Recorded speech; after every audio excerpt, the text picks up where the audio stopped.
अक्षराधिपतिं दिव्यम् षडेश्वर्यसमन्वितम् वन्देऽहं श्रेष्ठदेवं तं स्वामिनारायणं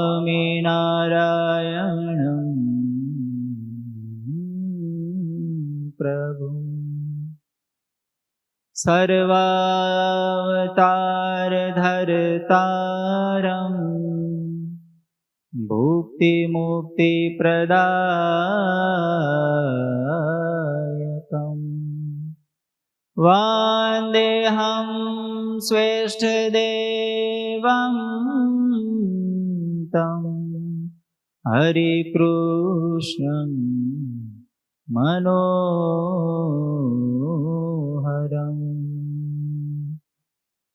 ॐ श्री स्वामिनारायणाय नमः। ॐ श्री हरिकृष्णाय घनश्यामाय नमो नमः। ॐ श्री नीलकण्ठाय सरजुदासाय नमो नमः। ॐ श्री पूर्णपुरुषोत्तमाय नमो नमः।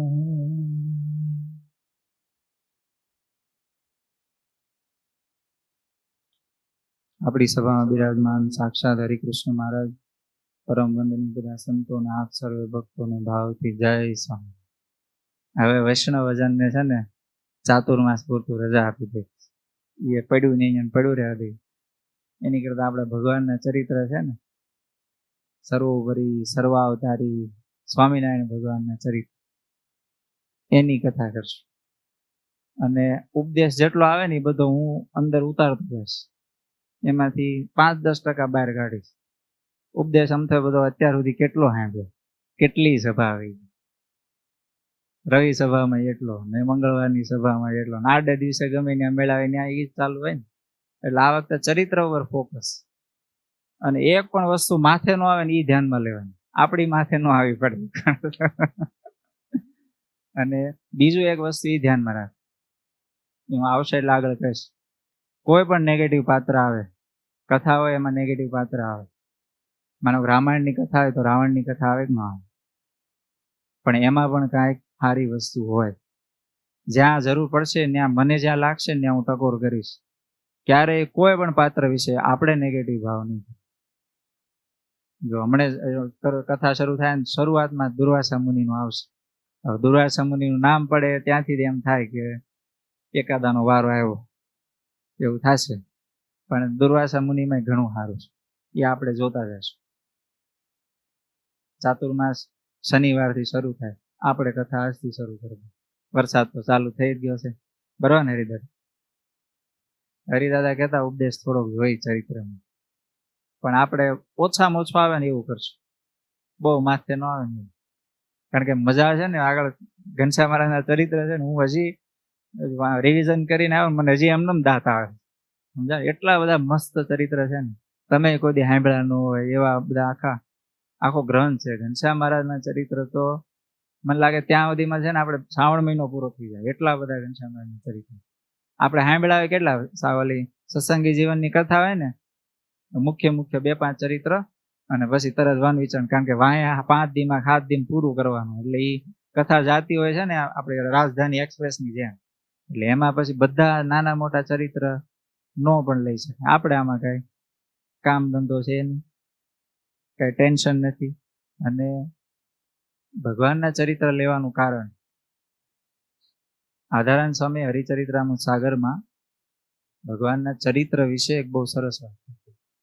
અનંત બ્રહ્માંડ કેહી સુખા, હરિચરિત્ર આગે સબ લુખા. અમૃત આગે અન્ય રસ જોઈ, ફીકે સે ફીકે લગત હી સોઈ. અમૃતની આગળ બીજા બધા રસ કેવા લાગે?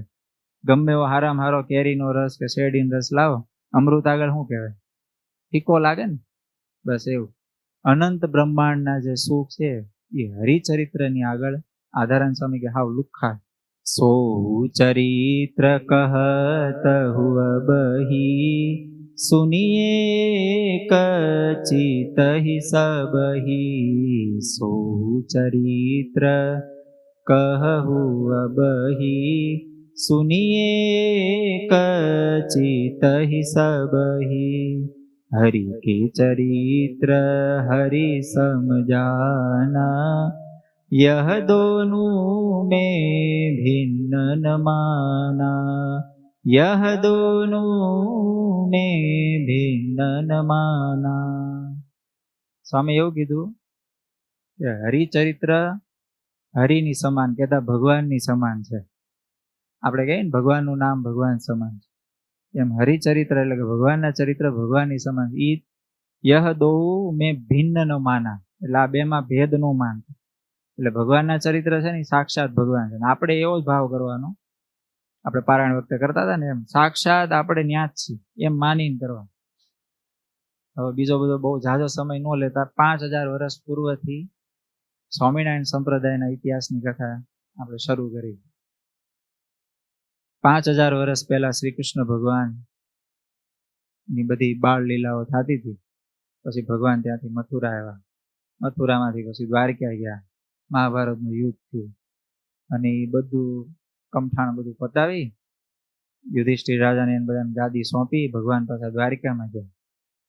પછી ભગવાનને એમ લાગ્યું કે હવે બીજો બધો ભાર તો નાશ થઈ ગયો, પૃથ્વીનો બધો મોટા ભાગનો ભાર બધો નાશ થઈ ગયો. ભાર એટલે અસુરો, પૃથ્વી ઉપર જેટલું પાપ થાય એ પૃથ્વી માટે ભાર કહેવાય. તો એ બધો ભાર તો નાશ થઈ ગયો.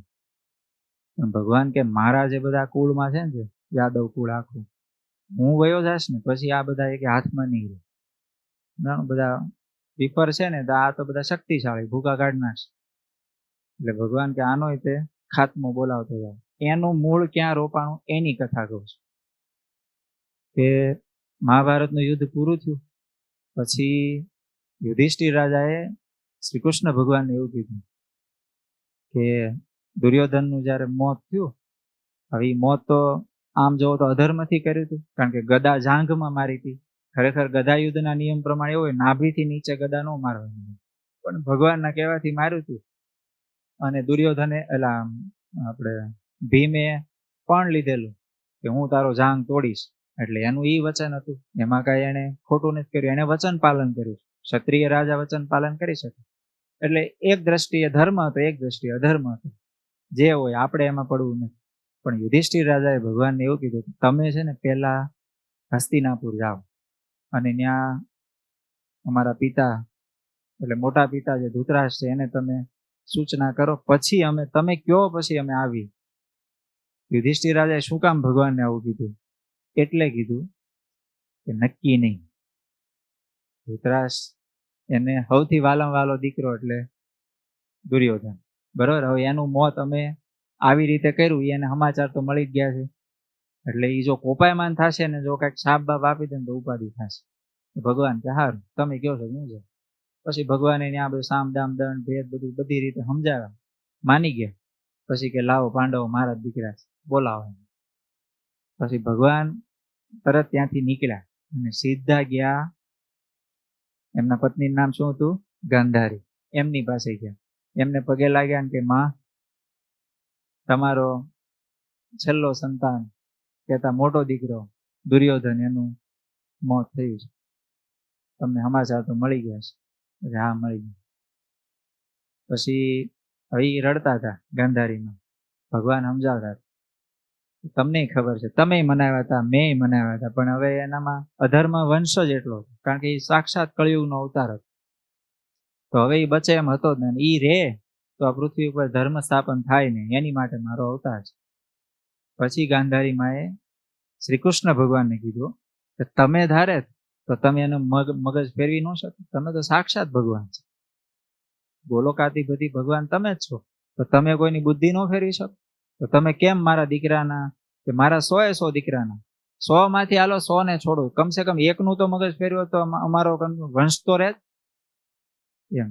ભલે એક એનો દીકરો એના ટૂંકમાં દાસીનો દીકરો યુયુત્સુ બચી ગયા હતા, પણ તોય કે મારું સંતાન તો ન રહ્યું, અને શાપ દીધો શ્રી કૃષ્ણ ભગવાન. જેમ અમારું કુળ નાશ થયું છે એમ તારું પણ કુળ નાશ થશે. અહીંથી મંડાણ થયા યાદવ કુળના નાશ. પછી ભગવાન ત્યાં બધું હંકેલો કરી, જ્યાં જ્યાં તમે જોજો શ્રી કૃષ્ણ ભગવાને જ્યાં જ્યાં અધર્મનું નામ આવે ને ભગવાનનું પગલું આગળ હોય. આપણને એમ થાય ભગવાન અધર્મ કર્યો. હવે અને જ્યાં આવું રીતે પાપ લેવાનું થાય, શ્રાપ લેવાનો થાય, પાંડવમાંથી 5 ભાઈમાંથી એકેય ભાઈનો વાળ વાંકો ન થવા દીધો. કોણે? ભગવાન. નહીતર સામે બધા ભૂકા કાઢ નાખે. પરશુરામજી થરથર ધ્રુજે એવા ભીષ્મ પિતામહ હતા, પણ તોય ભગવાને એકદમ પરફેક્ટ.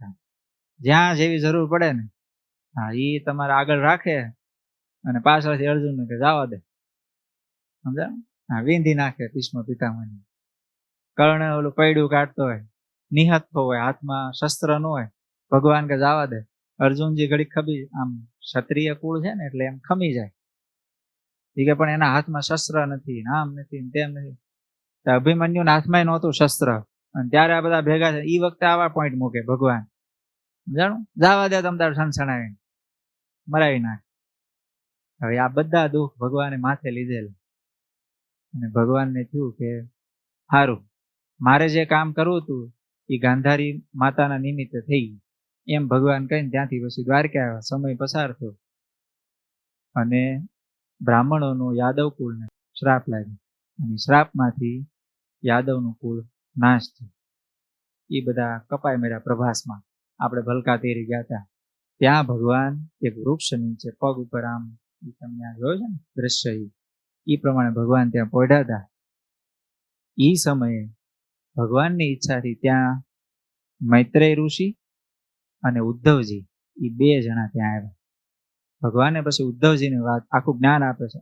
એકાદશ સ્કંદમાં બહુ વ્યવસ્થિત, બહુ સરસ ભગવાન જ્ઞાન આપે છે. આપણે એ બધું ડિટેલથી નથી લેવું, પણ આપણી સ્વામિનારાયણ સંપ્રદાયની નીવ અહીંથી રોપાય. ભગવાને ઉદ્ધવજીને એવું કીધું કે મેં આ અવતારમાં લીલા તો ઘણી કરી, અસુરોનો નાશે ઘણો કર્યો, પૃથ્વીનો ભાર પણ ઘણો હરી નાખ્યો, પણ હવે ઉદ્ધવજી આગળ કળિયુગ આવશે. આ તો દ્વાપર યુગનો અંતકાળ, હવે આગળ કળિયુગ આવશે, તો હું તમને અત્યારે જ્ઞાન આપું છું. એમ કહીને ભગવાને શ્રી કૃષ્ણ ભગવાને ઉદ્ધવજીને જ્ઞાન આપ્યું. જીવ, ઈશ્વર, માયા, બ્રહ્મ, પરબ્રહ્મ બધું, આ દેહ સૃષ્ટિ બધું નાશવંત છે. જીવ ભગવાનને પામવા માટે ભક્તિ કરે તો ભગવાનના માર્ગે આગળ જવાય. આ પાપ કહેવાય, આ નો કરાય, એવું બધું જ્ઞાન આપીને એવું કીધું કે તમે ભારત વર્ષમાં બધે ફરો, અને અત્યારે તો બધું સારું રાજ્ય છે, તો જેટલો તમારાથી થાય એટલો આ સદ્ધર્મનો પ્રચાર કરો. અને તમને એવું લાગે કે હવે અહીંયા રહેવા જેવું નથી, ત્યારે બદ્રિકાશ્રમમાં જઈને વાસ કરજો. આટલું કહીને ભગવાને ઉદ્ધવજીને ત્યાંથી રવાના કર્યા. અને પછી ઓલા પારધીએ બાણ માર્યું, ભગવાનને બાણ લાગ્યું, ભગવાન ધામમાં સીધા આવ્યા. હવે ઉદ્ધવજી બધે પ્રચાર કરતા કરતા ફરતા ફરતા બદ્રિકાશ્રમમાં આવી ગયા. સમય ઉપર સમય પસાર થતો ગયો. 4748 વર્ષ પસાર થઈ ગયા. પછી એક દિવસ ભારત દેશમાંથી બધા ઋષિ મુનિઓ ફરતા ફરતા ફરતા ફરતા બધા, અને એ સમય દરમિયાન ભારતની બધી, ભારત એટલે ભરતખંડ કહેવાય આખો. એ વખતે આજથી હું વાત કરું છું 250 વર્ષ પહેલા, ત્યારે ઘણા ખરા ભાગ પડી ગયા હતા, પણ તોય અફઘાનિસ્તાન ની બધું ભારતમાં ગયું. ભરતખંડ ગયો ને એટલે આ લગભગ આમ તમે જો ને ઈરાન, ઈરાક ની બધું ભારતમાં ગયું. એવડો મોટો ભારતખંડ ગણાય. તો ત્યાં બધે વિચરણ કરતા ઋષિ મુનિઓ ફરતા ફરતા બદ્રિકાશ્રમમાં આવ્યા. બદ્રિકાશ્રમ આવ્યું ક્યાં? હિમાલયમાં. આમ જોવો તો પૃથ્વી પરનું લોક કહેવાય, પણ આમ પૃથ્વી પરનું લોક ન કહેવાય. તો આપણે હિમાલયમાં અત્યારે તો ટેકનોલોજી ઘણી બધી છે, તો ત્યાં હિમાલયમાં બદ્રિકાશ્રમ કેમ દેખાતું નથી? બધા કેટલી ગુફામાં બધે હિમાલયમાં તો કેટલાય બધા યોગીઓ, ઋષિઓ, માણસો, બધા સંશોધનકારો બધા કેટલા રખડતા. કોઈ દી કોઈને હાથમાં બદ્રિકાશ્રમ આવ્યું એવું ક્યાંય ફોટા બોટા કાંઈ કશું જ મળ્યું નહીં. ધામ પૃથ્વી ઉપરનું પણ દિવ્ય ધામ છે. ખાલી એક પ્રસંગ મેં સાંભળ્યો છે. હનુમાન પ્રસાદ પોદ્દારજીનું નામ સાંભળ્યું? નહીં.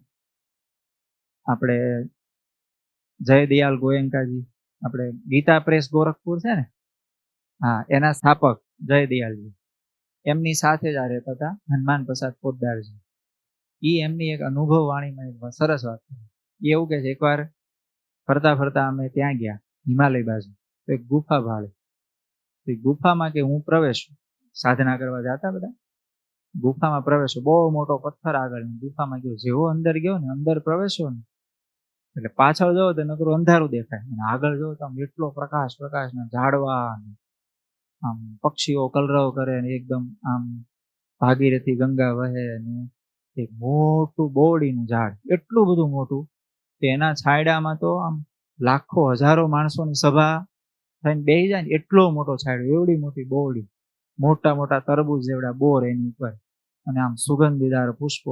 ઈ બોરડીના નીચે બે ઋષિ મુનિના વેશ પહેરી, ઋષિ મુનિના કપડા હોય ને, માથે જટા ને એકદમ આમ, એક શ્યામ વર્ણના એક આમ ઉજળા વર્ણના, એવા બે ભાઈ ત્યાં બેઠા બેઠા ધ્યાન મુદ્રામાં બેઠા, ને આગળ બધા ઋષિ મુનિઓ ધ્યાન કરતા હતા. આવું મને એકવાર એ ગુફામાં દર્શન થયું. પછી થોડીક વાર થયું ને, ગુફા નહીં, કશું નહીં, હું તો રસ્તાની કાંઠે આમ બરફની પહાડીમાં ઉભેલો. આવું એ હનુમાન પ્રસાદ પોદ્દારજી કહેતા. હવે એવી સાધના કરેલા ઊંચા પુરુષો, મોટા પુરુષો હોય ને, એને આવા દર્શન થાય. આ ઋષિ મુનિઓ તો બધા સિદ્ધ હતા. ભારત વર્ષમાંથી બધા ફરતા ફરતા ફરતા ફરતા ત્યાં બદ્રિકાશ્રમમાં પહોંચ્યા, અને ત્યાં ભાગીરથી ગંગામાં સ્નાન કરી પછી બધા ઋષિ મુનિઓ બધી સંધ્યા વંદન ને બધું કરે. એ સંધ્યા વંદન ની કરી અને એ બદ્રિકાશ્રમનું બધું વાતાવરણ, એટલી બધી શાંતિ, અહીંયા બધો ઉદ્વેગ ને બધું જોઈને ગયેલા ભરતખંડમાં. કારણ કે શ્રી કૃષ્ણ ભગવાન ધામમાં સીધાવી ગયા અને 4800 વર્ષ થઈ ગયા, એટલે અહીંયા બધો અંધાધૂંધી થઈ ગયેલી. રાજાઓ બધા રક્ષણ કરવાનું હોય, એની જગ્યાએ બધા ભક્ષણ કરવા માંડ્યા. ધર્મગુરુઓ બધા ધર્મનું સ્થાપન કરવાનું, એને જ બધા ધર્મ રોકવા માંડ્યા. પરશ્રી ગમન કરે, ધન ઓળવી લે, અને ન કરવાના બધા ધર્મગુરુઓ જ બધા એવા ધંધા કરવા માંડ્યા. એટલે કોઈનું મન, ઋષિ મુનિઓને બધાને ચિંતા થવા માંડી કે ભારત દેશની દશા શું થશે. એટલે આ બધી ચિંતામાં શાંતિ માટે એ લોકો બદ્રિકાશ્રમમાં ગયા. ત્યાં સ્નાન કરી આમ સંધ્યા વંદન ને બધું કર્યું ને, આમ શાંતિ થઈ ગઈ. આમ પક્ષીઓ કલરવ કરતા, આવા તમરા બોલતા હોય, એકદમ નીરવ શાંતિ હોય, અને આમ ઝાડવા, વૃક્ષો, ઠંડો પવન વાતો હોય. એ બધા શાંતિથી બધું સંધ્યા વંદન કરી પછી ધીમે ધીમે બોરડીના વૃક્ષ બાજુ હાલતા. એનું બીજું નામ છે વિશાલા, કારણ કે એટલી બધી વિશાળ બોરડી છે, એટલે એને ઋષિ મુનિઓ વિશાલા કહે. એના નીચે નર ઋષિ, નરનારાયણ ભગવાન છે ને, એમાં નર ઋષિ એ બોરડી નીચે સફેદ કલરનું ધોતિયું પહેરેલું, સફેદ કેસ, કંઠી અને જનોય, અને એકદમ આમ યોગ મુદ્રામાં ધ્યાનમાં બેઠેલું એક નર ઋષિ. આ ઋષિ મુનિઓ બધા આવ્યા, એટલે એ આવે એટલે થોડો ઘણો વાતચીત કરતા આવતા હોય એટલે અવાજ થાય. એટલી બધી શાંતિ, આમ નીરવ શાંતિ. ઋષિ મુનિઓ આવતા એનો અવાજ ને પગની બધી ચાલની જે થપક થપક અવાજ આવે ને, એ અવાજ સાંભળી નર ઋષિની આંખ ઉગડી. આંખ ઉગડીને એને જોયું તો સામે બધા ઋષિ મુનિઓ આવે, એટલે તરત ઊભા થયા. ઊભા થઈને સામે જઈને બધા ઋષિ મુનિઓનું સ્વાગત કર્યું, બધાને દંડવત પ્રણામ કર્યા, અને બધાને આગતા સ્વાગતા કર્યા કે આવો આવો, તમારે લઈને તો આ બધી શોભા વધી ગઈ, બદ્રિકાશ્રમની શોભા વધી ગઈ. એવું કોણ કહે છે? નર ભગવાન. હવે ખરેખર શોભા છે ને લઈને છે? ભગવાનને લઈને છે ને, પણ તોય ભગવાન કોનો મહિમા ગાય? સંતો. આમે સંતો આવ્યા ને એટલે ભગવાન. હવે એ સ્વાગત વખતે નર પ્રભુ જે બોલ્યા ને, એ આધારાયણ સ્વામી લખ્યું છે. ત્રિલોક કે સુખ સુગમ કહાવે, દુર્લભ તુમારો મિલનો રહાવે. ત્રિલોક કે સુખ સુગમ કહાવે, દુર્લભ તુમારો મિલનો રહાવે. कोटि तीर्थ को फल है ही, चरण ही परस तुम्हारे ते ही. कोटि तीर्थ को फल है ही, चरण ही परस तुम्हारे ते ही. એવું નર પ્રભુ ત્રિલોકનું જે સુખ છે એ તમારા કરતા તો કેટલું આમ સુલભ કહેવાય, એટલો તમારો સંગ દુર્લભ છે. એવું સંતોને એના મુખે જ ભગવાન કહે છે. અને તમારા ચરણનું જે ચરણ રજ છે, કોટી તીર્થનું જે ફળ થાય, કરોડ તીર્થનું જે ફળ થાય, એ તમારા ચરણ રજમાં આવે. એમ કહીને ભગવાન સંતોની ચરણ રજ માથે ચડે. ઘણી વાર મને સંતો હાલ્યા જતા હોય, આપણને લાગે ઉતાવળમાં જાય છે. આપણે પગે લાગવું હોય તો બે રીતે લગાય. સામે ઉભા રહો એમ કહીને હળવે કરીને આમ તોય લગાઈ જવાય. અને ઉતાવળમાં હોય જાતા હોય, જવા દઈને પછી એનું જ્યાં પગલું પડ્યું ત્યાંથી ચરણ રજ માથે ચડાવી દો ને,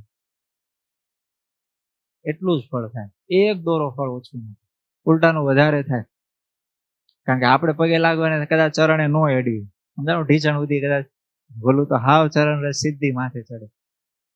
આપણે સત્સંગી જીવનની કથા વખતે કથા આવી હતી, ખબર કે મંદિરના કેટલો એરિયા કીધો તો, એક હાથ કીધો, એવું કઈક હતું.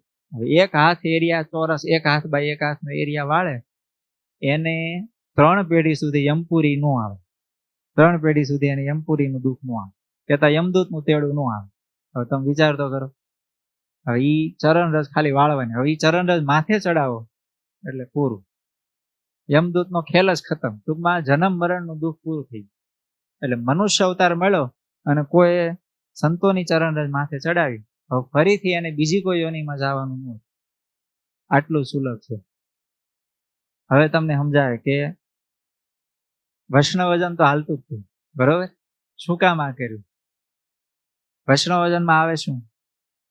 આમ ન કરવું, આમ કરવું. અત્યાર સુધી આપણે એ સાંભળ્યું ને, વૈષ્ણવજન હાલતું જ. હવે એમાં શું કરવાનું છે? આપણે ચાતુર્માસ ચાલુ થાય, આપણે માનો ચાલુ જ થઈ ગયો આજથી, આપણે કથા શરૂ જ કરતી હતી. આનું નામે આપણે આપ્યું છે સ્વામિનારાયણ ચરિત્રાવલી. એના પ્રમાણે ભાગ હાલ્યા જશે, સ્વામિનારાયણ ચરિત્રાવલી. અને બહુ ઓછામાં ઓછો ઉપદેશ લઈને આપણે ભગવાનના ચરિત્રમાં, એમાં ઘનશ્યામ મહારાજના ચરિત્ર આવે ને, એમાં તો એમાં નીલકંઠવાણીમાં એમાં એકદમ આમ ડિટેલથી, મેં જેટલા ભેગા કર્યા છે ને, આમ કંટાળો આવે એમ જ નથી, એવા જ બધા ચરિત્ર લીધા અને મજા આવે એવા. અને આપણે ઇન્વોલ્વ થઈને જ સાંભળવાનું. અત્યાર સુધી કેવું થાય, આપણે કથા આવે મોટો ઉપદેશ હોય ને, ઉપદેશ એટલે એમાં દ્રષ્ટાંત આવે ને તો વાંધો ન આવે, પણ પ્યોર ઉપદેશ આવે ને એટલે આમ ઘણી વાર થોડા લાગે. કારણ કે હવે હું તમને કહું કે આ 3 દેહ હું નથી, આ જે શરીર છે એ આપણે નથી, પછી અંદર જે મન બુદ્ધિ ચિત્ત અહંકાર છે એ આપણે નથી, એની અંદર કારણ શરીર છે દાદા એ આપણે નથી, એનાથી અલગ એક આત્મા છે એ આપણે છે. તો હું આત્મા શું ભાડું તમે આત્મામાં? તમે તરત કહેશો કે આ દેખાય જો 2 હાથ આંગળી, અમે ક્યાં આત્મા છે?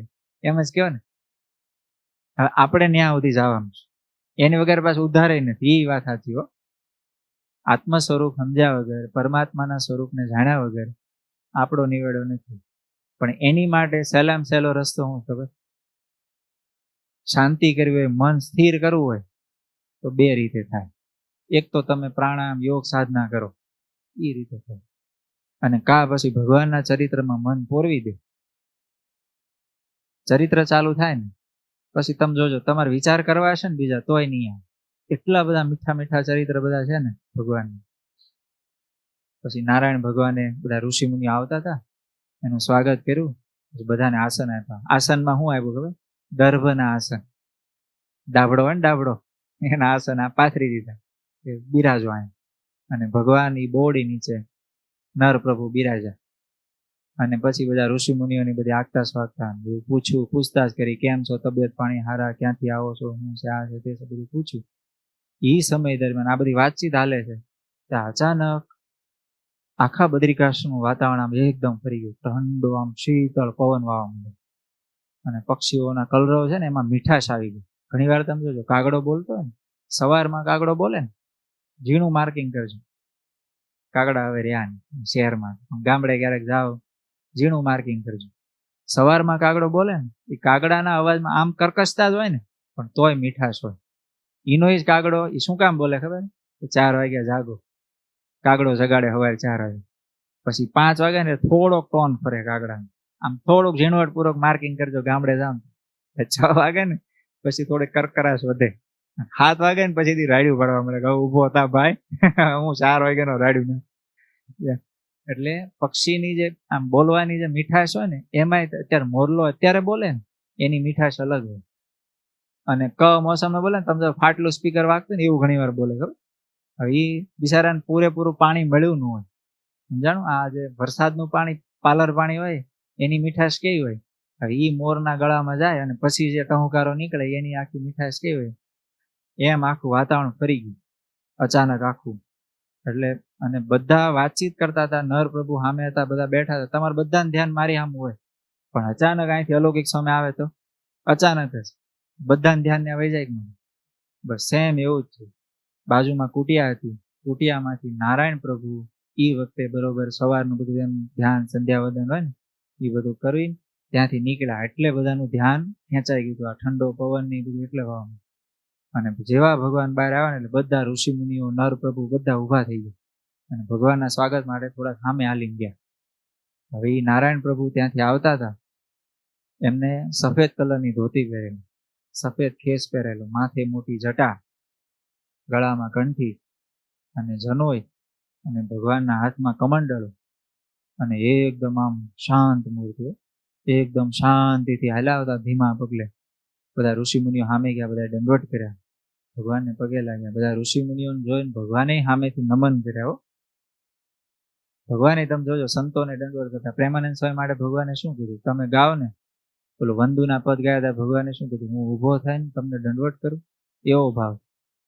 ભગવાનને આવો ભાવ હોય ને, ભગવાને તે ઋષિ મુનિઓને વંદન કર્યા. પછી ભગવાન આવીને પોતાનું સ્થાન હતું ત્યાં બિરાજ્યા. પછી નર પ્રભુ બાજુમાં બેઠા અને ઋષિ મુનિઓને ભગવાને કીધું બધા પોતપોતાનું સ્થાન ગ્રહણ કરો. ઋષિ મુનિઓને પછી કીધું ક્યાંથી આવો છો? તો કે અમે ભરતખંડમાંથી આવ્યો. ઓહો હો, મારા ભરતખંડમાં, ભરત દેશમાંથી આવો, ભારતખંડમાંથી આવો છો? બોલો બોલો, શું મારા ભક્તો ત્યાં કરે? એટલે ઋષિ મુનિઓ બધા નીચું જોઈ. ભગવાનને લાગ્યું કેમ કઈ પ્રોબ્લેમ છે? નીચું જોઈ જાય એટલે લાગે ને સહજ. હું તમને પૂછું દાદા કેમ છે, કે હરજી દાદાને કેમ છે, ને હરી દાદા એમ નીચું જોઈ જાય આપણને એમ લાગે કઈક તકલીફ હશે. બોલો બોલો દાદા, હું આમ તમે એવું શું જલ્દી કયો ને એમ. એટલે ભગવાનને તરત ઋષિ મુનિઓ કીધું છે હું ખરેખર વાત કયો ને, તો ભગવાન વર્ણન થાય એવું નહીં, તો જે હોય કયો ને, કઈક નિવાડો આવશે એમ. તો હવે ઋષિ મુનિઓ ભારતખંડમાં આજથી 4800-4700 વર્ષ પહેલા શું હતું એનું વર્ણન કરે. વર્ણનમાં એને શરૂઆત ત્યાંથી કરી કે મહારાજ ભરતખંડમાં શ્રી કૃષ્ણ ભગવાન સીધાવ્યા. પછી થોડોક સમય તો બધું વાંધો ન આવ્યો, પણ પછી ધીમે ધીમે બધા અસુરોનું, અધર્મનું બધું વ્યાપ વધતો ગયો અને કળિયુગનો પ્રભાવ જામતો ગયો. અને જામતા જામતા તો ત્યાં સુધી થઈ ગયો કે અત્યારે આજની તારીખે, એટલે ત્યારની વાત કરે છે, કે ધર્મગુરુ હોય ને એ બધા વ્યભિચાર કરે, પછી એના શિષ્યો પાસેથી ધન ઓળવી લે અને બધા મોસો કરે છે. રાજાઓ, ધર્મગુરુઓએ રાજાઓને વશ કરી લીધા છે. એટલે રાજાઓએ બધા તાગડ ધીના કરે છે, પરશ્રી ગમન કરવાનું, ગમે એની રૂપાન સ્ત્રી ભાળી નથી કે એને એના રાજ્યમાં લઈ જાય અને એની આરે વિષય ભોગ કરે અને પ્રજાને બધાને લૂંટે. પ્રજા પાસે બધું ખેતીવાડી ને એવું બધું કરાવે, લૂંટે અને પછી બધા મોસો કરે. બસ આવી આખી જિંદગી રાજાઓની અને ધર્મગુરુની. તો પ્રભુ બીજાની તો હું વાત કરું. પછી પતિ પાછળ પત્નીને સતી, પરાણે સતી કરી દે, આવું બધું થાય. પછી દીકરી જન્મે તો એને દૂધ પીતી કરી નાખે, મારી નાખે, કાંઈ દયા રાખવાની નહીં, કશું નહીં. આ બધા વિચિત્ર પ્રકારનું વર્તન થઈ ગયું. અને વર્ણાશ્રમનો ધર્મ કે બ્રાહ્મણ, ક્ષત્રિય, વૈશ્ય, શુદ્ર, એ કાંઈ ધર્મ રહ્યો નથી. શુદ્રો બધા ચોરી કરે છે, બ્રાહ્મણોના ઘરમાં માંસ. હું તમને આજથી 250 થી 350 વર્ષ પહેલા, ભગવાન નહોતા બધા એ પહેલાની વાત કરું. મહેમદાવાદમાં ત્યારે ત્યાંના બધા મહાજનો હોય ને, એને એક બ્રાહ્મણોના ઘરે આમ રેડ પાડી કહેવાય ને આપણી અત્યારની ભાષામાં, રેડ પાડી 40 મણ માંસ બ્રાહ્મણના ઘરમાં, મહેમદાવાદમાં, ગુજરાતની વાત કરું છું. ભગવાન નહોતા બધા એ પહેલાની વાત. હવે તમે વિચાર કરો, આવી દશા હોય ભારત દેશની, બ્રાહ્મણોના ઘરમાં 40 મણ માંસ, તો કેવી વાત હોય. એટલે ભગવાન આમ આંચકો ખાઈ ગયો, ઓહો, હદ થઈ ગઈ. અને સૌરાષ્ટ્રનું એ બધું એવું જ હતું.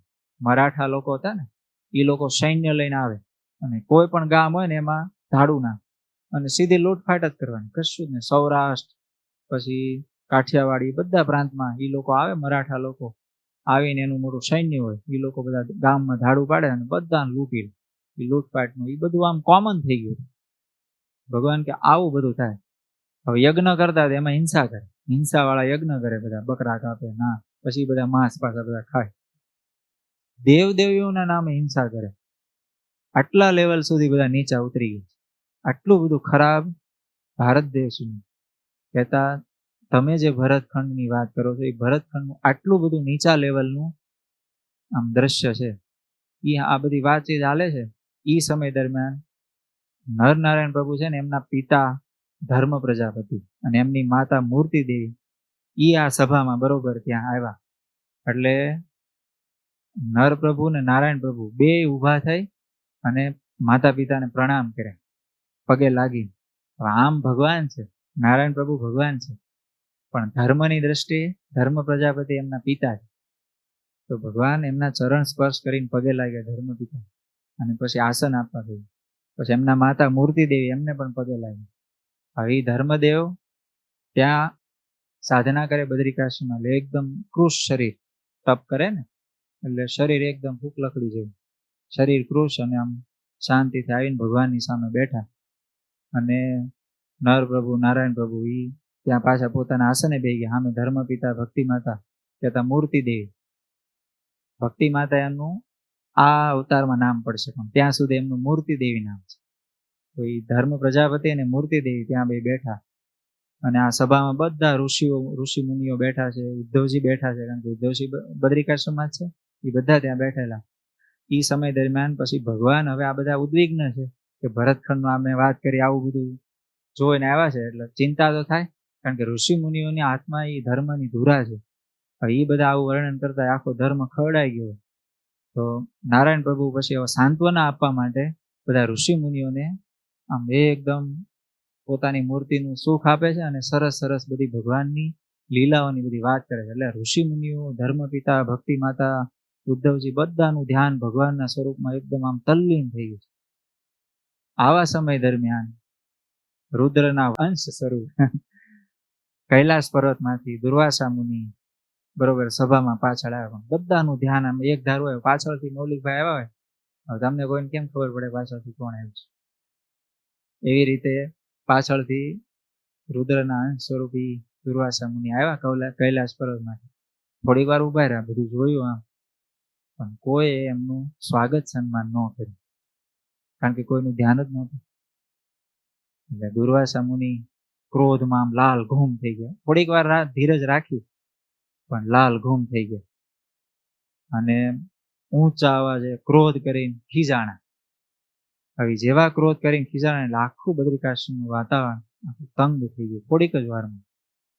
હમણાં કેટલું સરસ વર્ણન હતું, પક્ષીઓ કલરવ કરતા હતા, આમ મહેક હતી, પણ થોડો ગમતો ખાલી અંશ સ્વરૂપ ક્રોધ આવ્યો ને તો આખા વાતાવરણની દશા કરી ગઈ. તો એ ભગવાન, હવે મેં જે શરૂઆતમાં વાત કરી હતી, આપણે એક પણ પાત્રમાંથી એક પણ વસ્તુ નેગેટિવ લેવાની નથી, બરાબર? તો દુર્વાસા મુનિ અહીંયા આવીને શું કર્યું? ક્રોધ કર્યો, બરાબર? હમણાં કહું તમને. પછી ક્રોધાયમાન થયા એટલે તરત બધાએ જોયું, પાછળ બધા ઋષિ મુનિઓ ઊભા થઈ ગયા. ઓહો, દુર્વાસા મુનિ આવ્યા. ધર્મ પિતા ભક્તિમાં હતા કહેતા મૂર્તિ દેવી ઊભા થઈને ફટાફટ દુર્વાસા મુનિ પાસે ગયા, પગે લાગ્યા કે પ્રભુ માફ કરો, ધ્યાન ન રહ્યું, અમે તો ભગવાનની વાતમાં તલ્લીન હતા, ખબર ન રહી તમે ક્યારે પધારી ગયા. તો કે તમે અમારા જેવા ઋષિઓનું આનું સન્માન તમે ખુદ નહીં કરો, ધર્મદેવ મૂર્તિદેવ તમે નહીં કરો, આ ઋષિ મુનિઓના ધ્યાનમાં આવું સન્માન કરવાનું, ઋષિઓની આગતા સ્વાગતા કરવાનું આવું નહીં રહે તો બીજા તો શું કરશે તમારી પાછળ? એમ કહીને દુર્વાસા મુનિ તો નો કહેવાનું બધું કેટલું કહી દીધું, અને કે હું શાપ આપું, કશું વિચારવાનું નહીં. દુર્વાસા મુનિ થોડો કઈ લાંબો વિચાર ન કર્યો કે હું શાપ આપું, જાઓ તમે બધા ભરતખંડમાં મનુષ્ય દેહને પામો અને બધા અસુરોથી અનેક પ્રકારના કષ્ટને પામો, આમ કહીને શાપ આપી દીધું. અને ધર્મદેવ ભક્તિ માતા બધું ઘણું બધું વર્ણન કર્યું કે ભાઈ અમારું ખરેખર ધ્યાન નહોતું, અમે ભગવાન આમ અમારી વૃત્તિ હતી, તમે ક્યારે આવી ગયા અમને ખબર જ નથી રહી, એમ કહીને કેટલી બધી મનાવણા કરી, વિનંતી કરી, પગે પડ્યા, માફી માંગી. ધીમે ધીમે દુર્વાસા મુનિ થોડા શાંત થયા. હજી તોય આમ જોઈએ એવા તો નો થયા, થોડા શાંત થયા. પછી થોડુંક એવું થયું એટલે દુર્વાસા મુનિ કે હવે જે થયું એ થઈ ગયું, શાપ તો મારો મિથ્યા નહીં થાય, આજ સુધી કોઈ દી થયો નથી ને આ થવાનું નથી, શાપ તો મારો મિથ્યા નહીં થાય. પણ કે એટલો અનુગ્રહ કરું છું, કેતા એટલું કરું છું કે ભગવાન તમારા ઘરે અવતાર લેશે. આટલું કહીને દુર્વાસા મુનિ કે હવે અહીંયા આપણું કાંઈ સન્માન થયું નથી તો અહીંયા શું રહેવું, એમ કહીને તરત પાછા કૈલાસમાં ત્યાંથી પાછા વળી નીકળી. બરોબર. હવે શાપ દઈ દીધો. ખરેખર વાંક તો હતો નહીં, આ લોકો બધા ધ્યાનમાં હતા. પાછળ કોણ આવી ગયું તમને કેવી રીતે ખબર હોય, તમે તો આ વાતમાં તલ્લીન છો, તો વાંકે નથી. હવે બધા ઋષિ મુનિઓ ત્યાંથી બધી વાતચીત કરતા ત્યાં આવી ગયા, સભામાં આવીને બેઠા. હવે આખું વાતાવરણ તંગ થઈ ગયું, કારણ કે ટેન્શનમાં આવી ગયા ને. હવે જે ભરતખંડની વાત કરે છે, જેના દુઃખનું વર્ણન કરે છે, ત્યાં હવે ઈ લોકોની વચ્ચે અવતાર લેવાનું. અને પાછા એવું દુર્વાસા મુનિ કીધું, અસુરોથી પીડાને પામશું, અસુરોથી અનેક પ્રકારના કષ્ટને પામશું, તો હવે શું કરવાનું? એટલે પાછો અનુગ્રહ કર્યો કે ભગવાન તમારા ઘરે અવતાર લેશે. આટલું કર્યું એટલે બધાએ પછી નારાયણ પ્રભુ હતા જ સામે, તો બધાએ નારાયણ પ્રભુની સામે હાથ જોડ્યા કે પ્રભુ આનું શું થશે હવે. એટલે ભગવાન નારાયણ પ્રભુએ ઈ સમયે ધ્યાન કર્યું, ધ્યાનમાં બેસી અને ઊંડા ઉતરી ગયા. અને પછી થોડીક વાર રહીને ધીમે રહીને આંખ ખોલી અને એવું ધર્મપિતા મૂર્તિ દેવીને એવું કીધું કે તમે કૌશળ દેશમાં જન્મ લેશો, તમે બંને પતિ પત્ની થશો. બધા ઋષિ મુનિઓને કીધું કે તમે બધા બ્રાહ્મણ કુળે બધા અવતાર લેશો અને ટૂંક સમયમાં અક્ષરધામાધિપતિ સ્વામિનારાયણ ભગવાન તમારા ઘરે અવતાર લેશે. આવું ભગવાને કહીને થોડી સાંત્વના આપી. હવે હું પાછો દુર્વાસા મુનિ ઉપર જાઉં. દુર્વાસા મુનિ શાપ આપ્યો, શેના માટે આપ્યો? અપમાન થયું એના માટે. ખરેખર ભગવાનને અવતાર લેવો તો નિમિત્ત માટે દુર્વાસા મુનિને ભગવાને સિલેક્ટ કર્યા. બરોબર.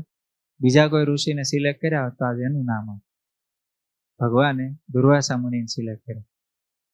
હવે દુર્વાસા મુનિની માથે તો શું રહી ગયું? કલંક. એક ઉદાહરણ હજી આપું તમને, રામાયણનું. રામાયણની કથામાં સૌથી મોટું કલંક કોની ઉપર? કઈ બરાબર ને?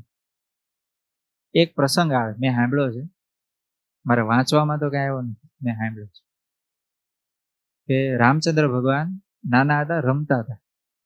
પછી જમવાનો સમય થયો બપોરે, એટલે દશરથ રાજાએ સેવક હોય ને એને કીધું કે જાઓ રામ રમે છે, બોલાયો, જમવાનો ટાઈમ થયો. રામચંદ્ર ભગવાન રમતા હતા એના મિત્રો સાથે. એટલે ઓલા સેવકોને કીધું તમે જાઓ, હું આવું છું થોડીક વાર. થોડીક વાર થઈ એટલે ભગવાન આવ્યા ને ભાઈને કીધું, ભરતજીને, જાઓ તમે બોલાવતા આવો મોટા ભાઈને. ભરતજી ગયા. ભગવાન કે ભરત તું જા, હું હમણાં આવું છું, થોડીક વારમાં આવું છું. પછી થોડીક વાર થઈ એટલે લક્ષ્મણજીને મોકલ્યા, એવી રીતે શત્રુઘ્નજીને મોકલ્યા, પણ ભગવાન આવ્યા નહીં. પછી દશરથ રાજાએ કઈ માને સામું જોઈ, એટલે કઈ માએ કીધું કે જો તમારી આજ્ઞા હોય તો હું બોલાય આવું. તો બહુ સારું, જાઓ. પછી કઈ માએ રામચંદ્ર ભગવાન રમતા હતા ને ત્યાંથી બૂમ પાડી, બટા રામ હાલ, ભૂખ લાગી હશે તને, હાલ જમવા હાલ. જો પિતાજી બોલાવે, માતા બધા ભાઈઓ જમવા તૈયારી થઈ ગઈ, બધા બેહી ગયા, તમારી રાહ છે, હાલો. ભગવાન કે એક શરત ઉપર આવો. બોલો. તું જે કહી, તારી માટે તો આ પ્રાણ ન્યોછાવર કરી દે. કઈ માં રામચંદ્ર ભગવાનને કીધું. ભગવાન કે પ્રાણ ન્યોછાવર નથી કરવા, ઈ તો બહુ હેલું છે માં, એનથી અઘરું માગું છું. તો કે તમારે મારા પિતા પાસે 2 વરદાન માગવાના છે. તમારે છે ને ઓલું યુદ્ધ વખતે તમે રક્ષા કરી દીધો કે હા, તો કે 2 વરદાન તમારે માગવાના છે, હું કહું એ પ્રમાણે માગવાના છે. કોણ બાંધે છે? રામચંદ્ર ભગવાન. આપણે શું માની? કઈ માએ વરદાન માગી લીધા, શું કામ? એને ભરતને ગાદીએ બેહારા. કઈ માને સૌથી વધારે વાલો દીકરો કોઈ હોય ને તો રામચંદ્ર ભગવાન. આ વાસ્તવિકતા. પણ આપણે બાહ્યિક દેખાય ને આપણને સ્વભાવ પ્રકૃતિ, એ આપણે જોઈએ. અંદરનો ભાવ, એને જે કલંક લીધું છે ને એ કલંક બહુ ભયંકર છે. એ છે ને આવા આખી જિંદગી કોઈ પણ માણસ એમનું નામ લે, કોઈ એની દીકરીનું નામ કઈ પાડ્યું? કૌશલ્યા નામ પાડશે, કઈ કોઈ નહીં રાખે. આટલું મોટું કલંક. ભગવાને એવું કીધું કે માં પહેલું વરદાન તો ઈ માંગજો કે ભરતને ગાદી અને રામને ગાદી નહીં. માં કે એમાં શું? ભરતને ગાદી બેહાડશે. જોજો હજી કઈ માને આમ આંચકો નથી લાગ્યો. પછી બીજું કે તારે એવું માગવાનું કે રામને 14 વર્ષનો વનવાસ. હવે કઈ માં આમ છે ને આમ ધ્રુજી ગયા કે રામ ઈ રહેવા દે. બીજું તું માગી લે, તારે જે માગો. તું કહેતો અત્યારે અહીંયા પ્રાણ ત્યાગી દો, પણ 14 વર્ષનો વનવાસ ઈ તું માંગ, ઈ રહેવા દે, તારા વગર નહીં રહેવા. આ કોણે માગ્યું? ભગવાને માગ્યું કઈ માં પાસે. કઈ માં શું કીધું? ઈ નહીં. માં જો દેવા હોય તો આ 2 વચન દે, તું આવું, નહીં તો ન આવું. હવે તો બાંધી દીધા હતા. તો માએ કીધું સારું. પથ્થર ઉપર આમ કહેવાય ને, હૃદય ઉપર પથ્થર રાખીને આ 2 વરદાન ભગવાન હારે આ બધો સંવાદ થઈ ગયેલો છે માને. ત્યારે જ્યારે ભરતજી લઈને પછી ભગવાન તો વનમાં વયા જાય છે, ચિત્રકૂટ જ્યારે ભરતજી મળવા જાય છે ને, ત્યારે ભગવાન માતાઓને પગે લાગે ને, સૌથી પહેલા કઈ માને પગે લાગે. કારણ કે ભગવાનને ખબર, સમજાણું, એના દિલમાં શું વીતતી હોય ને એ ભગવાનને ખબર, એના ભગતના દિલમાં શું આવે. એવું સેમ દુર્વાસા મુનિનું છે. નહીતર દુર્વાસા મુનિ આટલા જ ક્રોધાયમાન કોપાયમાન હોય તો વચનાવતમાં ભગવાને જયારે યાદ કર્યા ત્યારે શું યાદ કર્યા? શ્રી કૃષ્ણ ભગવાને ગોપીઓને એવું કીધું, અમારા ગુરુ આવ્યા છે દુર્વાસા મુનિ, યમુનાજીને સામે કાંઠે, તો જાઓ થાળ લઈને એમને જમાડી આવો. તો જમાડવા ગયા, વચ્ચે યમુનાજી. તો ભગવાને કીધું, વચ્ચે ગોપીઓએ કીધું ભગવાનને, વચ્ચે યમુનાજી, તમારે જાવું કેવી રીતે? ભગવાને ગોપીઓને એવું કીધું, યમુનાજીને કહેજો શ્રી કૃષ્ણ સદા બાળ બ્રહ્મચારી હોય તો માગ દેજો. યમુનાજી વચ્ચે રસ્તો થઈ ગયો, નદી ઉભી રહી ગઈ. આ બાજુ ગયા, હવે ગોપીઓના બધા થાળ હતા. હવે 56 ભોગ દુર્વાસા મુનિ જમી ગયા. જેમાં પછી ગોપીઓ જવાની તૈયારી કરી, ત્યાં પાછા યમુનાજી યાદ આવ્યા. એટલે પાછા વળ્યા. દુર્વાસા મુનિને કે જાવું છે પણ યમુનાજી આડા છે. કેમ જાવું? તો આવ્યા તારે કેમ કરીને આવ્યા? ત્યારે તો શ્રી કૃષ્ણ ભગવાન એવું કીધું હતું કે કેજો માગ દે કે બ્રહ્મચારી હોય, બાળ બ્રહ્મચારી હોય તો હવે એવું કેજો કે દુર્વાસા સદા ઉપવાસી હોય તો યમુનાજીને કેજો માર્ગ દે. હજી એની સામે થાળ ખાઈ ગયા છો બધા જ, સફાટ સાટ, એક લાડવાની કણકી નથી રહેવા દીધી, જાણો ભજીયાનો ગોરાય નથી રહેવા દીધો.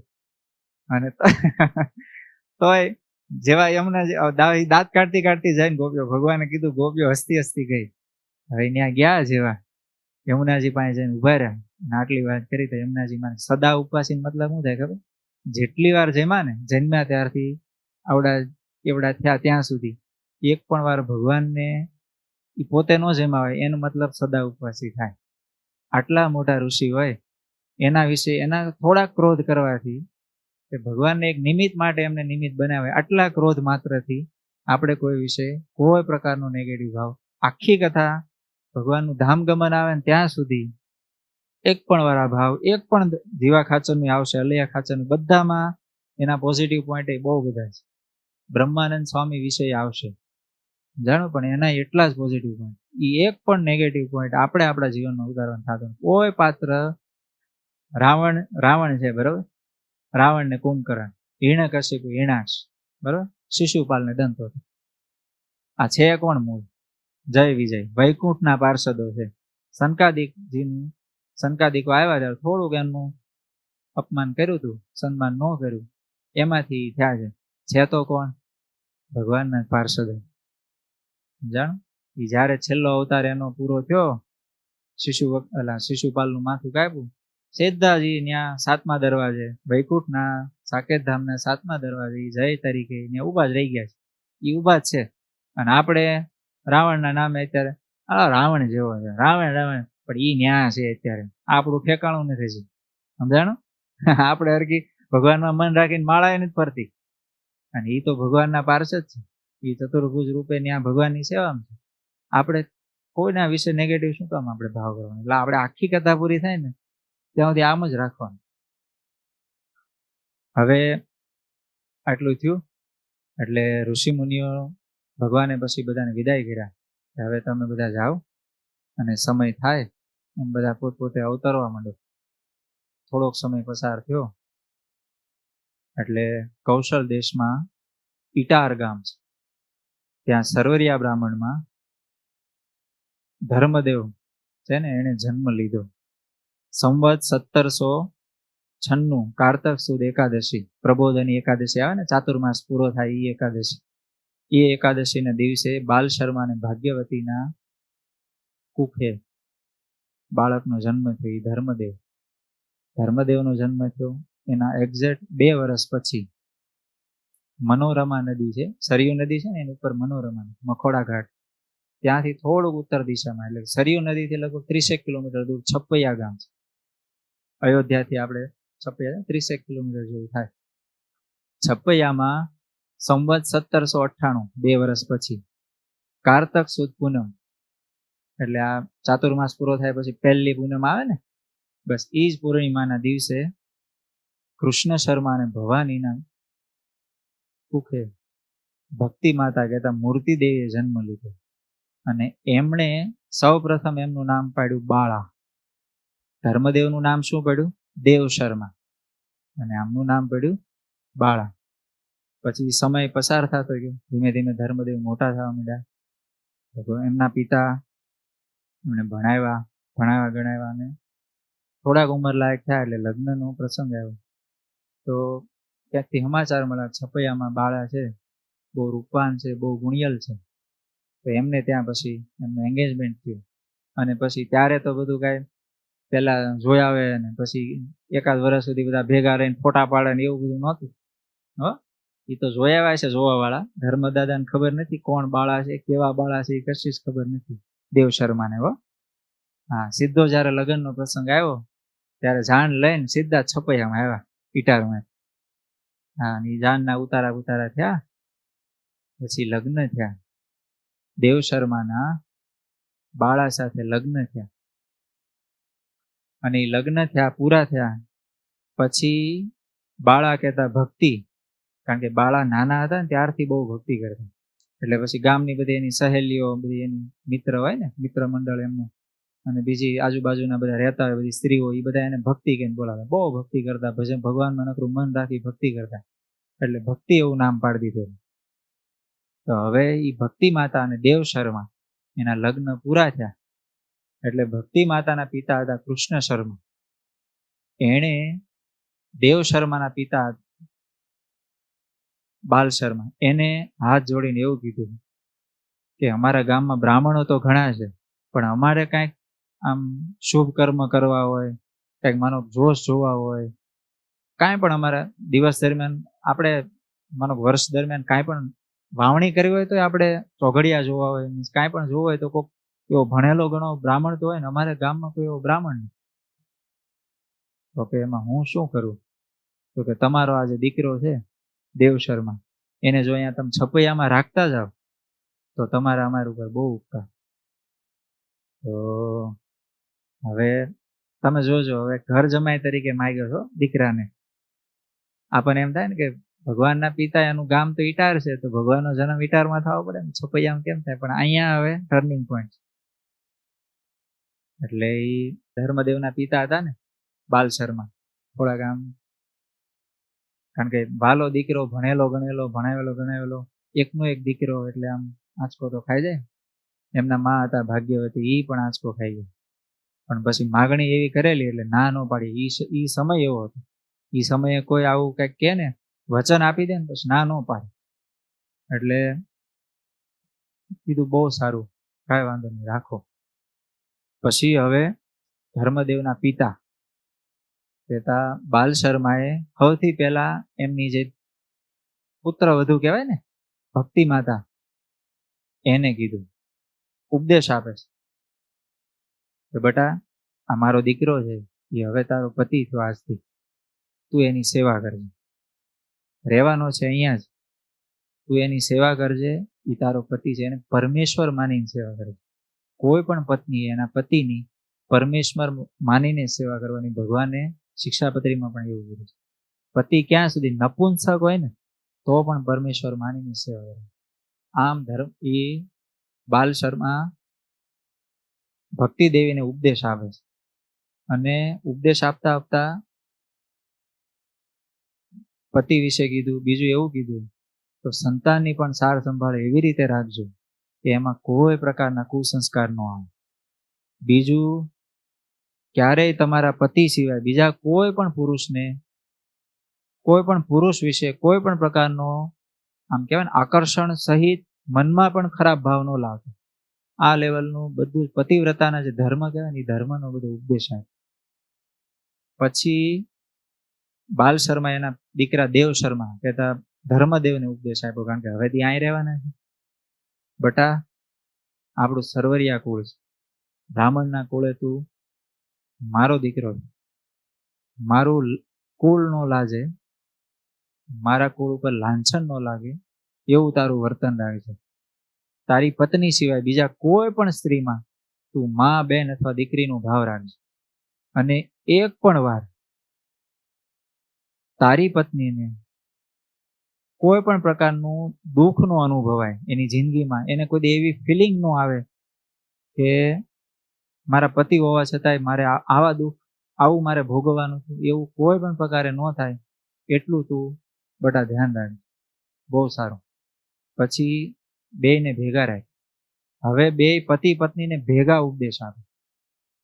એમાં શું ઉપદેશ આપે કે તમે બે સંસારમાં છો તો તમારે સંતાન થશે, તો સંતાન થાય તો એને રાણી મદાલસા જેવો એને સંસ્કાર આપજો. એવું ભક્તિ માતા સામું જોવે ને ધર્મદેવના પિતા કહેતા બાલ શર્મા એમને ઉપદેશ આપે કે તમે મદાલસા, મદાલસા કોણ તમે કોઈ જાણો છો? રાણી મદાલસા કોણ? નામ તો સાંભળ્યું છે, પણ એ કોણ છે એ કઈ ખબર છે નહીં.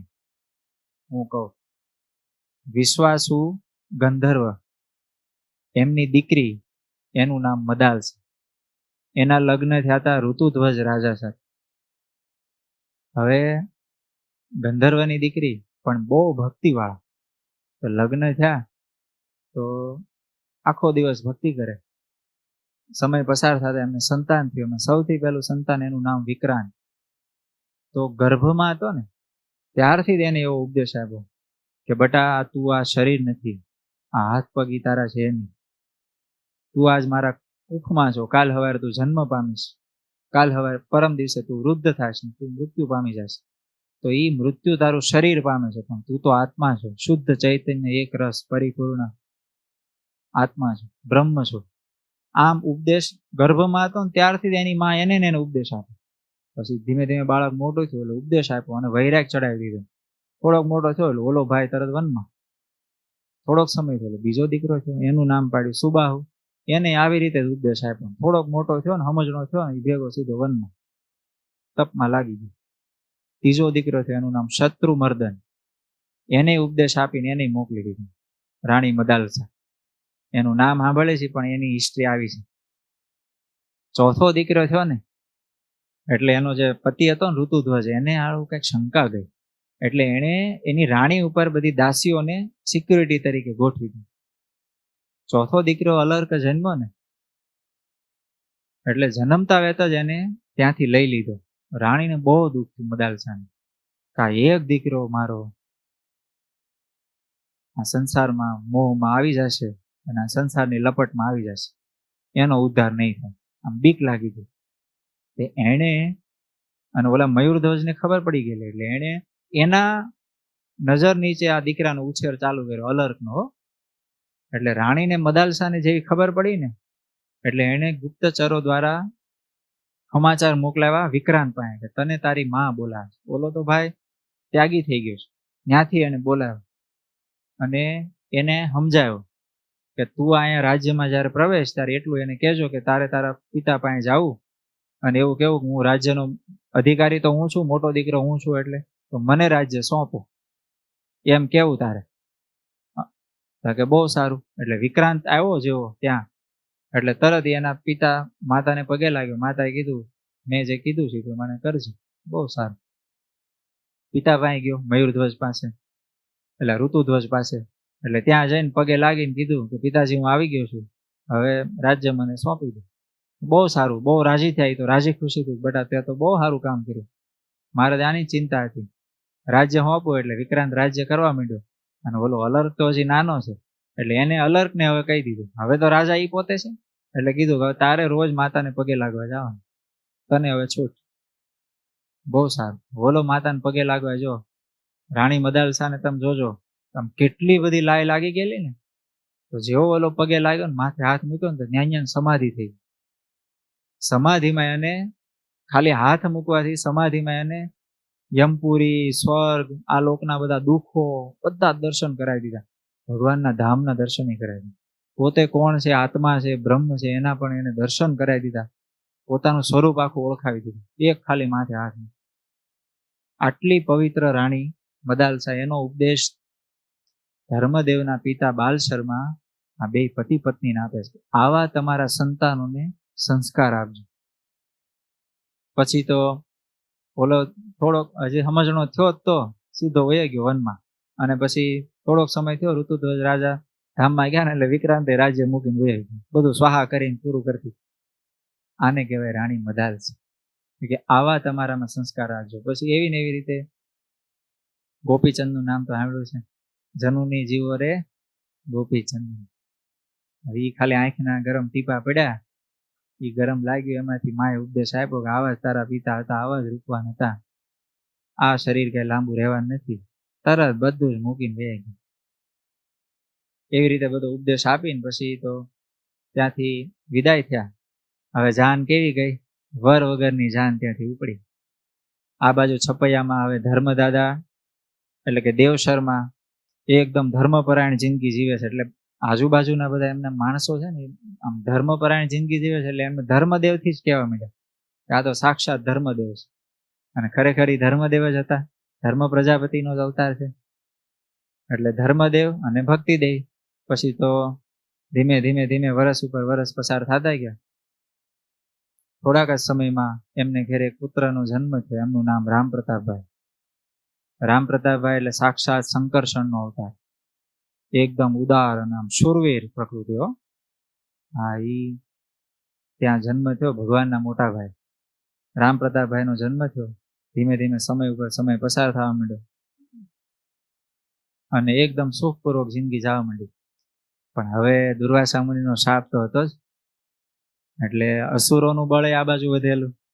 એ લોકોએ બધાએ પછી એનું બધું તાંડવ હોય ને, બધું તાડન શરૂ કરી દીધું. આ બાજુ ધર્મદેવનો બધો આમ પ્રભાવ પડવા માંડ્યો. આખા ગામમાં ધર્મદેવ ધર્મદેવ ભક્તિ માતા એવું થવા માંડ્યું. સુખ સંપત્તિ બધું વધવા માંડ્યું ઘરમાં. કાંઈ પણ કામકાજ હોય એટલે ધર્મદેવને બોલાવો, આપણે આ વિધિ કરાવો. અને અનાજ પાક્યું છે ધર્મદેવને આપો, આપણા બ્રાહ્મણ પૂરું ઈ કરે છે, આપણા બધા કામકાજ ઈ કરી દે છે, બધું આપો. એમ ધર્મદેવને ત્યાં બધું વધવા માંડ્યું. એટલે અસુરોને બધું ઉપાધિ થઈ. એટલે એણે સૌથી પહેલું ધર્મદેવને દુઃખ દેવાનું શરૂ કર્યું. એના ઘરમાં ધાડ પાડી, જેટલું કાંઈ હતું ને બધું લૂંટી ગયું, કાંઈ ખાવા પીવા ન રહેવા. અને કાંઈ પણ થાય એટલે પથ્થર મારો કરે, કાંઈ પણ થાય એટલે નળિયા બળિયા ફોડ નાખે. છોકરો રામપ્રતાપભાઈ બહાર રમવા ગયો હતો, એને ત્યાં મારે. બધો બિચારો રડતો રડતો ઘરે આવે ને કે આવું થયું, આને માર્યો, આમ કર્યું, તેમ કર્યું. અસુરો એટલે કઈ આમ શિંગડા પૂછડા વાળા ને એવા બધા નહીં હોય. એ બધા એ બ્રાહ્મણ કુળમાં ન્યા જ હતા બધા. કાલિદત્ત એટલે ઘનશ્યામ મહારાજના મામા, એ જ કાલિદત્ત ન્યા ગયા. બીજા કંસ કોણ હતા? શ્રી કૃષ્ણ ભગવાન ને કંસને શું સંબંધ હતો? મામા. બધું એવું જ હતું. હાલો, શ્રી કૃષ્ણ ભગવાન ને શિશુપાલ એને શું સંબંધ હતો? મામા ભાઈ ના બે, એમ જ બે ભાઈ જ કહેવાય. આમ તો આમ જોવો તો બધા આમ સંબંધીઓ જ હોય. પણ હવે હોય રાક્ષસ કુળ તો શું કરવાનું? કારણ કે અંશ રાક્ષસ ના હોય ને બધા અંદર. તો એવી રીતે પછી બધા અસુરો દુઃખ દેવા માંડ્યા. ધર્મદાદાને એમ થયું કે છપૈયામાં હક નહીં. તો અયોધ્યામાં બરહટ્ટા શાખા નગરમાં ને એમનું એક ઘર હતું, આમ જૂનું ઘર. તો ત્યાં રહેવા વયા ગયા અયોધ્યામાં. તો ત્યાં ધીમે ધીમે બધું આમ સેટ થવા માંડ્યું. તો અસુરોને તો કઈ તો હવે શ્રાપ હતો એટલે એ તો ગમે ત્યાં પોગી જાય, એને કઈ એડ્રેસની જરૂર ન પડે. એટલે ન્યાય એને શરૂ કર્યું દુઃખ દેવાનું. તો તો ત્યાં ધર્મદાદાને બધું દુઃખ, ભક્તિ માતાને ધર્મદાદાને દુઃખ સારું થઈ ગયું. એટલે અસુરોનું દુઃખ પીડાથી હવે આમ સહન થાય એવું ન રહ્યું ને, એટલે ધર્મદાદાએ એવું કીધું કે આપણે છે ને કંઈક તીર્થયાત્રા વ્યા જઈએ તો આ લોકો આમ ઓલું નહીં કરે. એટલે રામ પ્રતાપભાઈને એમના મામાના ઘરે છપૈયા મૂક્યા અને ધર્મદેવ ભક્તિ માતા કાશીની યાત્રાએ નીકળ્યા. પછી કાશીમાં ત્યાં થોડોક સમય રોકાણા, પછી મહારુદ્ર યજ્ઞ કર્યો ત્યાં. પછી યજ્ઞ કર્યો, યજ્ઞ કરતા હતા ત્યાં બધા ઋષિમુનિઓ ન્યા ઠેઠ પહોંચ્યા કાશી. આ બધા અસુરો, ઋષિમુનિઓ ક્યાં સાંભળ્યા, અસુરો. અને ન્યા દુઃખ દેવાનું શરૂ કર્યું. કાશીમાં હક ન લેવા. હા, તો એ કાશીમાં ન્યા બધા ધમ પછાડા બધા કર્યા. ધર્મદાદા કે આય નહીં હક લેવા. પછી બધા તીર્થયાત્રા કરતા કરતા કરતા ફરતા ફરતા પ્રયાગમાં આવ્યા. ત્યાં શું છે? ગંગા, યમુના અને સરસ્વતી, એનો ત્રિવેણી સંગમ. એ પ્રયાગમાં આવ્યા. ફરતા ફરતા તીર્થયાત્રા કરતા કરતા તો પ્રયાગમાં બધા ત્યાં ત્રિવેણી સંગમમાં સ્નાન કરી થોડોક સમય બધું ત્યાં બેઠા, બધી એના સંધ્યા વંદન બધા નિયમો કર્યા. પછી બધા દર્શને નીકળ્યા. તો એક જગ્યાએ સફેદ કપડાં પહેરીને એકદમ આમ પુષ્ટ શરીર, સફેદ ધોતી, સફેદ ખેસ અને આમ એકદમ આમ પુષ્ટ શરીર, ગળામાં બેવડી કંઠી, તિલક ચાંદલો, ઉર્ધ્વપુંડ તિલક ચાંદલો, આમ જનોય, અને એક એવા સાધુ પુરુષ સ્વામીજી સામે બધા હરિભક્તો એને ઉપદેશ આપતા હતા. એ હતા રામાનંદ સ્વામી. એ રામાનંદ સ્વામી ત્યાં બધા ઋષિમુનિઓ, બધા ભક્તો બેઠેલા એને ઉપદેશ આપતા હતા. અને ઉપદેશમાં ધર્મદેવ ભક્તિ માતા એ આ બધા ત્રાસમાં ત્રાસી ગયેલા ને, એ ત્રાસમાં ત્યાં જઈને બેઠા. એ રામાનંદ સ્વામીના મુખે ઉપદેશ સાંભળ્યો ને, આમ અંતરમાં શાંતિ શાંતિ થઈ ગઈ. હવે એ શાંતિ વાળો ઉપદેશ રામાનંદ સ્વામી ધર્મદાદા ભક્તિ માતાને કરે છે. એ હવે પછી આવતા મંગળવારે ત્યાંથી પછી આગળ. સહજાનંદ સ્વામી મહારાજની જય.